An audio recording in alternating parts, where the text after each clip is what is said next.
Hola, soy Julia Castillo y soy investigadora predoctoral del Instituto de Parasitología y Biomedicina López Neira, en Granada, y hoy os voy a hablar de los infartos cerebrales. ¿Podemos volver a encender las luces? Lo primero que me gustaría preguntaros es, ¿sabéis qué es un infarto cerebral?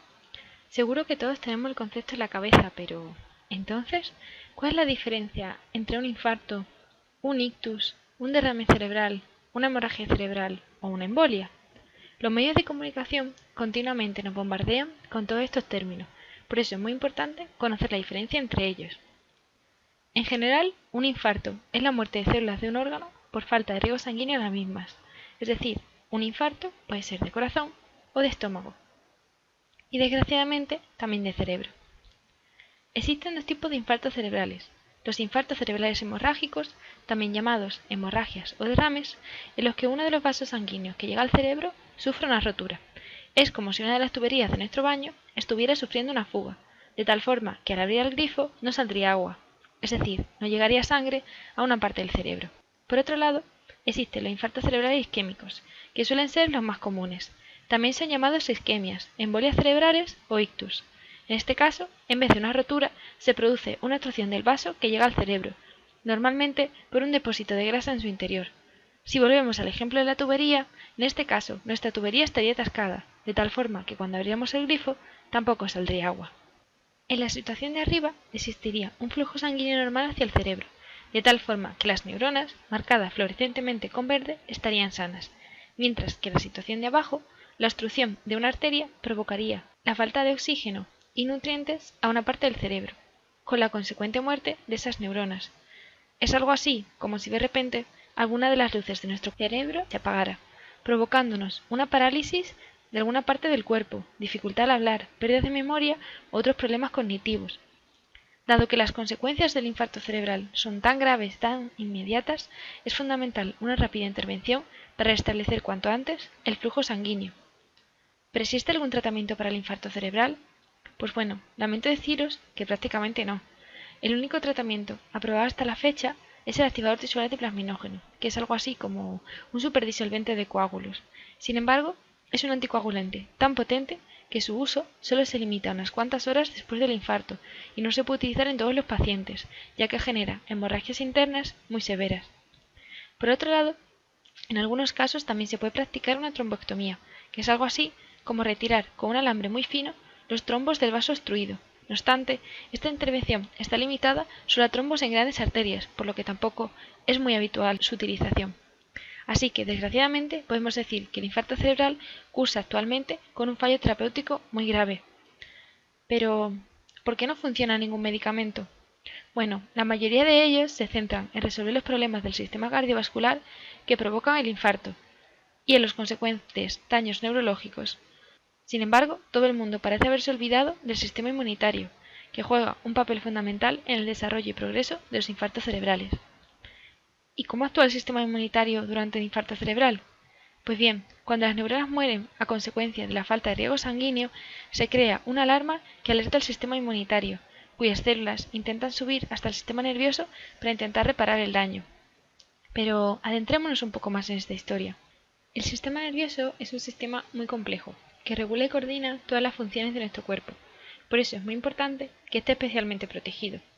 Para ello existe la llamada barrera hematoencefálica, que es una barrera que separa el sistema nervioso del sistema circulatorio y regula y restringe la entrada de moléculas y células al sistema nervioso, protegiéndolo de cualquier daño o infección que provenga del resto del organismo.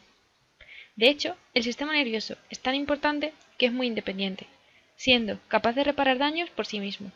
Esto llevó a pensar a los científicos durante mucho tiempo que no existía una relación con el sistema inmunitario, pero hoy vamos a ver que no es así. Como hemos comentado, cuando las neuronas sufren un daño, estas son capaces de comunicarse con el resto de células del sistema nervioso para intentar reparar el daño por ellas mismas.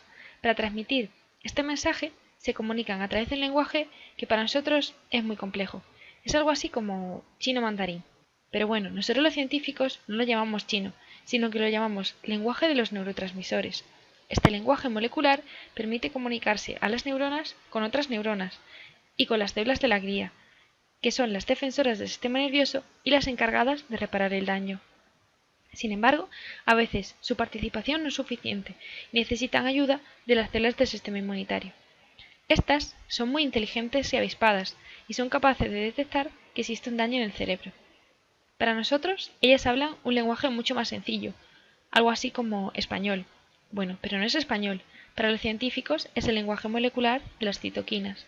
A través de estas moléculas, estas son capaces de comunicarse con otras células del sistema inmunitario, transmitiendo el mensaje y preparándose para una posible intervención en el sistema nervioso. Sin embargo, para que actúen es fundamental que reciban un mensaje claro por parte de las células del sistema nervioso. ¿Y cómo es posible que se comuniquen células que hablan dos idiomas tan diferentes? Muy fácil, porque hablan un lenguaje común, el inglés. Bueno, no es inglés, nosotros lo llamamos el lenguaje molecular de los neuropéptidos, moléculas que comparten ambos sistemas y que permiten una comunicación fluida entre ambos. Cuando las células del sistema inmunitario reciben este mensaje por parte del sistema nervioso, se reclutan más células que suben hasta el sistema nervioso donde, gracias a la apertura de la barrera hematoencefálica, entran al cerebro e intentan reparar el daño. Una vez que este daño se ha reparado, la barrera hematoencefálica se vuelve a cerrar y estas células poco a poco se van retirando, de tal forma que se vuelve a una situación normal, que existe siempre un equilibrio entre el sistema nervioso y el sistema inmunitario. Pero, ¿cómo es posible que entren estas células al sistema nervioso? Si está tan protegido, si es una zona tan VIP, ¿cómo funciona la barrera hematoencefálica? La barrera hematoencefálica es una estructura muy especial, que está formada por los astrocitos, que son unas células que rodean los vasos sanguíneos y que funcionan como guardaespaldas del sistema nervioso. Son células muy dinámicas que en una situación normal permiten el paso de moléculas hacia el cerebro. Además, como hemos dicho, en una situación de daño leve, además de dejar pasar estas moléculas, dejan pasar alguna célula del sistema inmunitario, pero siempre evitando el paso de virus o de bacterias. No obstante, ante una situación de daño muy grave como los infartos cerebrales, la barrera hematoencefálica se ve dañada y la lesión en las neuronas y las células de la glía es tan grave que también su comunicación se ve perjudicada, así como el lenguaje de los neuropéptidos, de tal forma que las células del sistema nervioso no son capaces de enviar una señal clara y regulada al sistema inmunitario. Ante esta situación de confusión, el sistema inmunitario genera una respuesta desesperada para intentar reparar el daño, reclutando a miles de células que en vez de subir de manera ordenada hacia el sistema nervioso, entran en masa a través de una barrera hematoencefálica ya dañada. Aunque su intervención hace mejorar parte de la lesión, su respuesta es tan descontrolada que no son capaces de retirarse, permaneciendo un tiempo muy largo en el sistema nervioso y provocando un proceso de neuroinflamación muy grave, que está relacionado con la mayoría de secuelas que todos conocemos. Pero, ¿qué ocurre con los guardaespaldas del sistema nervioso, los astrocitos? ¿Por qué no controlan la situación? Bueno, los astrocitos tras el daño provocado por el infarto cerebral también se ven alterados, de tal forma que no son capaces de regular la barrera y permiten que las células del sistema inmunitario entren en masa, junto con también, desgraciadamente, algunos virus y bacterias. Además, después del infarto, la barrera hematoencefálica también sufre graves secuelas y no es capaz de cerrar esta entrada y que las células del sistema inmunitario vuelvan a salir. Pero, ¿existe alguna forma de reparar y regular esta situación tan descontrolada? Desde nuestro grupo de investigación y durante mi tesis doctoral estudiamos el papel de los neuropéptidos en la regulación de la respuesta inmunitaria durante los infartos cerebrales. Nosotros consideramos que restablecer una buena comunicación entre el sistema nervioso y el sistema inmunitario es clave para reducir el daño neurológico y el proceso de neuroinflamación. Probablemente, utilizando los neuropéptidos como tratamiento, pudiéramos reducir el daño en el sistema nervioso, restaurar la barrera hematoencefálica y regular la respuesta inmunitaria en el sistema nervioso, volviendo, de nuevo, a una situación fisiológica. Sin embargo, aún existe un largo camino por delante para descubrir un tratamiento eficaz contra los infartos cerebrales, y desgraciadamente, estos nos siguen resultando impredecibles. No obstante, como sí conocemos por qué se producen, sí que sabemos que existe cierta predisposición genética a sufrirlos, por ejemplo, padecer de hipercolesterolemia familiar. Además, ciertos factores como tener sobrepeso, llevar una vida sedentaria padecer de hipertensión o diabetes solo hacen que compremos más y más papeletas para sufrir un infarto cerebral. Por eso desde aquí os animo a llevar una alimentación equilibrada y practicar un estilo de vida saludable, incluyendo el ejercicio en nuestra vida diaria, para mejorar todo lo posible el estado de nuestras arterias y reducir al máximo nuestras papeletas. Y sobre todo, para que mientras que la investigación avanza, nosotros pongamos nuestro granito de arena para intentar no apagar las luces de nuestro cerebro. Y gracias por vuestra atención.